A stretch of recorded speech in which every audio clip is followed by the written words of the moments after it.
fall of the Parthians, a prophecy concerning the end of Iran.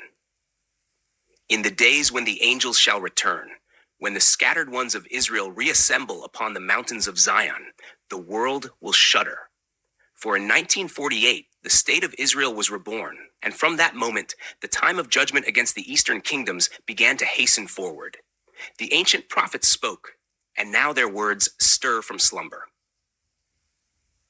And in those days the angels shall return, and hurl themselves to the east upon the Parthians and Medes. They shall stir up the kings, so that a spirit of unrest shall come upon them, and they shall rouse them from their thrones, that they may break forth as lions from their lairs, and as hungry wolves among their flocks. The returning angels are the house of Israel, the reborn nation that rises with the roar of the lion of Numbers 23:24. Operation Rising Lion is not just a campaign of war, but a sign, a manifestation of prophecy. As it is written, "Behold, the people rise like a lioness, and as a lion lifts himself up." Iran, the spiritual descendant of the Parthians, now stands in the crosshairs of a divine reckoning. The Medes and Parthians are stirred from within, their kings roused, their people restless. The throne of Persia trembles not only under external assault, but internal collapse. And they shall go up and tread underfoot the land of his elect ones. But the city of my righteous shall be a hindrance to their horses, and they shall begin to fight among themselves, and their right hand shall be strong against themselves. Enoch 56:6. Civil war, confusion, and betrayal will rend the Iranian state. A man will rise against his brother, and a son will lift his hand against his own father. This bloodshed shall be beyond counting, corpses filling the earth as Sheol gapes wide, till there be no number of the corpses through their slaughter, and their punishment be not in vain. In those days Sheol shall open its jaws, and they shall be swallowed up therein, and their destruction shall be at an end. Enoch 56:7-8.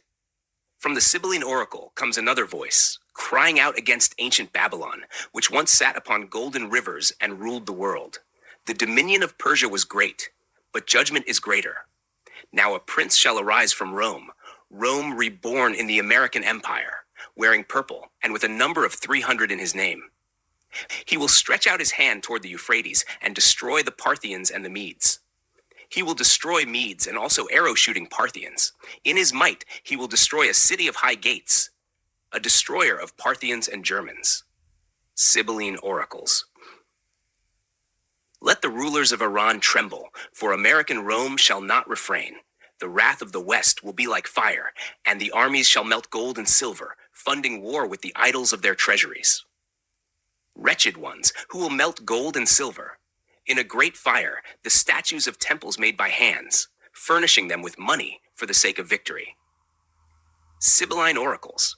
Book 560-63. This war will not only be from without, but from within. The king of Persia shall leave his scepter to his sons, but they will forsake his law and ignite a fratricidal struggle for power. They will immediately forget the injunctions of the father, arm their hands for war, and set out for strife for royal dominion. Sibylline oracles, book 5.71-73. As they contend, the American prince of Rome will press in. The destroyer from the west, like a beast with shaggy hair, a prince of number 30, will descend. Cities will burn.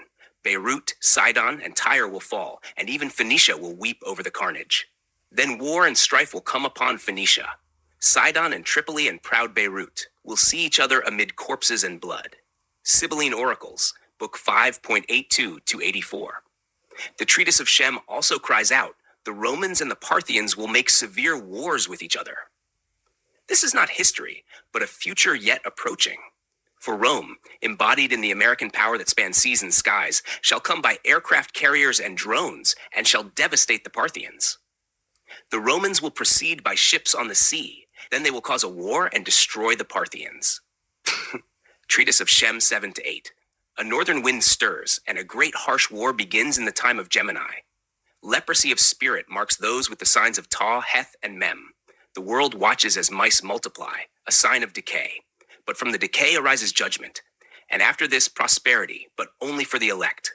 The Nile shall overflow, spring rains will come. Yet war, famine, and death will sweep over the lands of the Medes and Persians. Their kingdoms will fall, devoured by internal strife and foreign steel. A king will be betrayed, another will perish in sickness. American Rome shall impose new laws upon the East.